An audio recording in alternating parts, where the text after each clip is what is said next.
Hi guys, Jessica here with another Down Dog update interview. Today I am here with DJ Taz Rashid. Yes, how are you guys? Welcome, thanks for joining me. Yeah, it's good to be here and thanks for reaching out, and I love supporting organizations like yourselves and just getting the message out there. Yeah, exactly. My goal is really just to share great yoga music and all that kind of stuff with the viewers and to just give a little bit more insight into what you're doing for the yoga community and how you're reaching out. I know you have music on SoundCloud. You come to events like right now we're at the Yoga Journal Conference in New York City. You've been to Bhakti Fest and many other things. I see that you're going to be attending a lot of the Wanderlust festivals and events that they have going on as well. And I just wanted to find out, how did you get into doing this kind of thing? I've been a musician my whole life. I've been playing like piano and guitar and all these kinds of things since like 5th grade, and so having a music background, music's always been around me and my family as well. My parents are musicians and they're not full-time musicians, but it's always been there, So around 2011, I went to a couple of like mindful festivals in West Coast, and my wife and I were like, what are these events? Oh my God, people are doing yoga, they're sober, they're like dancing and having a good time. It just shifted my reality of what celebration could be and what a community can look like. Because my idea of festivals and the celebration scene was like, it's drugs and alcohol, people are partying, it's kind of like that grimy rave scene. But that shifted when I attended one of these festivals. It was actually a Bhakti Fest West in September in Joshua Tree. And so I took that energy back and I started creating mindful events in Chicago, where I'm from, and we call them Club Divine. And it was like a monthly dance party, but it was mindful.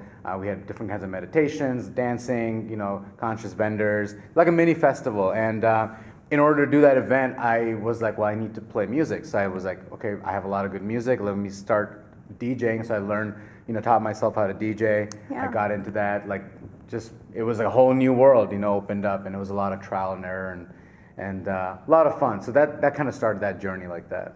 Wow, that's amazing. And I also heard that you started doing yoga when you were in middle school. So middle school, I started doing. Yeah, I know, right? It's like what? I was just curious, and I got some books from the library, and I would do it in my basement, my parents' basement, just by myself. And I don't know if I didn't really understand the spiritual element of it at that time. I didn't even think of it in that way. It was more about just like the physical asana element of it. Right. But I got more into it since like 2009, I would say, and when I started my spiritual journey, and really paying attention to the breath and being one with the flow, and the music came along with that. So So between the two of those, is that what made you decide to do music specifically for yoga?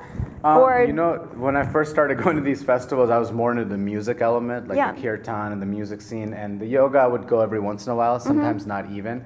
But in the past few years, I started, my yoga practice started developing more, and so I started going to that. And it was out of a situation where it was Yoga Rocks the Park. They have Yoga Rocks the Park all over the country, and there was one in Chicago, and they asked me to play music. And I was like, I've never really actually done that, because I was just doing more dance parties and things like that. But I had a lot of that down-tempo music that could be used for yoga. So I did it, but what I noticed as soon as I did it was I was able to somehow lock the breath and the beat, with the flow of the class. And I experienced something rather unique that was it felt like this group alchemy that was taking place. I was like, oh my God, everyone's super connected to the music and to their breath and to their practice and the teachers. So it was this it was just this yummy energy of everything just connecting, and I was like, okay, I want more of this. This felt really special. So I started learning about the breath and the beat, how to make it work together, and it's been a learning process over the past I would say 2 years. Really is when how long I've been doing the yoga DJing. I've learned from working with the teachers, and some of these teachers have been using music for decades, when music wasn't even used in yoga classes. So a lot of good teachers out there. That's awesome. And you have been able to travel all over. I know you just said you were in Bali, and you have a lot of great things going on. And one of them in particular, I wanted you to share with us a little bit more about what you're doing with that. my primary focus now is to take my music, because I've been creating music for yoga, meditation stuff, a lot of original music. And my focus is to go to these mindful events, specifically yoga festivals, music festivals, where I can showcase my yoga music and play, support teachers, and then also do like dance parties at night and things like that.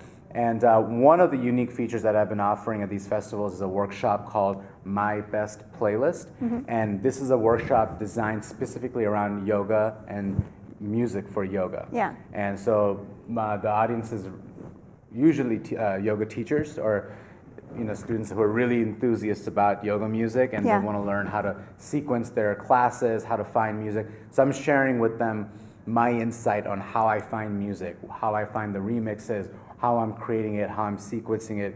I showcase a whole structure and organization for music, so it can speed up the teachers' ability to make playlists, so it makes their lives easier, and to have a deeper connection with their own music library and really feel empowered with their library, so they can play the best songs and in turn grow their class sizes, because they start creating their own unique sound. So this will create their own following and increase that. Yeah, that's a really interesting topic, because there's always a question, I feel like, as to what music to play in your yoga class and all that. What can you do? Can you play just instrumentals, or can I play lyrics? I go through all that, and I'm going to be offering that here at Yoga Journal on Sunday. Okay, that sounds like a really interesting one. We don't have enough time to talk about all the details of it right now, but at least you can check out his information and hopefully go to a workshop or festival or something to try that out, because music in yoga classes, oftentimes they go hand in hand. There's not often times where you go to a yoga class and not have music playing. So the other thing is, most, whether it's a 200-hour training, 500 or 5,000, whatever, how many hour training teacher, usually either 0 minutes are spent on teaching the student about music and yoga, or maybe very little, maybe 30 minutes or a little handout. So the biggest complaint I hear from students and teachers are that they don't have any kind of knowledge around it. So my job, I feel like my duty, because this is the world I'm in, is to empower teachers to make the best playlists. Yeah, I think that's very important. I was recalling my 200-hour teacher training, and I don't actually have any recollection of knowledge and teachings on music. And it's why not, when it's the biggest part? It's true. Most teachers are spending most time making their playlist and their asana sequence. That's what I hear. I'm just wow. So how can we make that easier? Not just to speed it up, but make it an easier process. Right, absolutely. And one of the wonderful things that you're sharing with our viewers is a download of one of your albums, which is a great thing. Thank you so much for sharing that with us. Is for a full-on yoga class, so you guys will be able to enjoy that. And there should be a link right below here, and Jessica will share that with you guys. Yeah, absolutely. We'll love to check it out. Your music is amazing, and we are so grateful to have another talented person in our yoga community. So thank you very much, and it was great talking with you. It's great to be with you guys. Blessings. And tune in another time for our Down Dog updates. Have a wonderful day. Namaste. Namaste.